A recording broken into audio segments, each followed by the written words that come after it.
حضور صلی اللہ علیہ وسلم کا ارشاد، جس کا کھانا پینا حرام ہو اس کی دعا قبول نہیں ہوتی۔ نبی اکرم صلی اللہ علیہ وسلم کا ارشاد ہے کہ اللہ تعالیٰ شانہ خود پاک ہیں اور پاک مال ہی قبول فرماتے ہیں۔ مسلمانوں کو اسی چیز کا حکم دیا جس کا اپنے رسولوں کو حکم فرمایا۔ چنانچہ کلام پاک میں ارشاد ہے، یا ایھا الرسل کلوا من الطیبات واعملوا صالحا انی بما تعملون علیم۔ اے رسولو، پاک چیزوں کو کھاؤ اور نیک عمل کرو، میں تمہارے اعمال سے باخبر ہوں۔ دوسری جگہ ارشاد ہے، یا ایھا الذین آمنوا کلوا من طیبات ما رزقناکم۔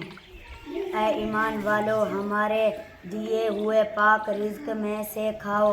اس کے بعد حضور نے ایک شخص کا ذکر فرمایا کہ لمبے لمبے سفر کرتا اور مسافر کی دعا قبول ہوتی ہے، اور اس کے ساتھ ہی بکھرے ہوئے بالوں والا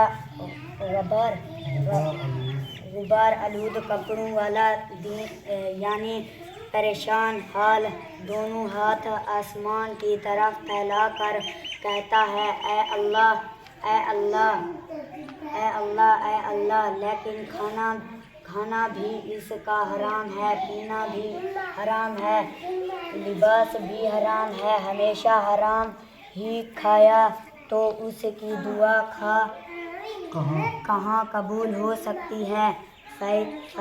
فائدے لوگوں کو ہمیشہ سوچ رہتا ہے کہ مسلمانوں کی دعائیں قبول نہیں ہوتی، لیکن حالات کا اندازہ اس حدیث شریف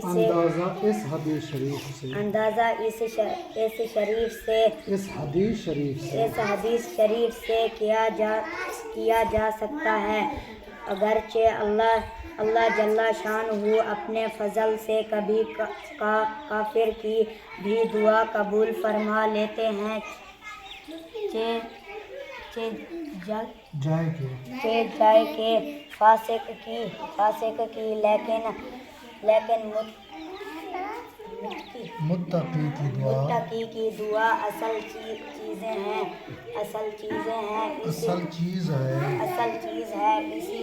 اسی لیے متقیوں سے دعا کی تمنا کی جاتی ہے۔ جو لوگ چاہتے ہیں کہ ہماری دعائیں قبول ہوں، ان کو بہت ضروری ہے کہ حرام مال سے اعراض کریں۔ اور ایسا کون ہے جو یہ چاہتا ہے کہ میری دعا قبول نہ ہو؟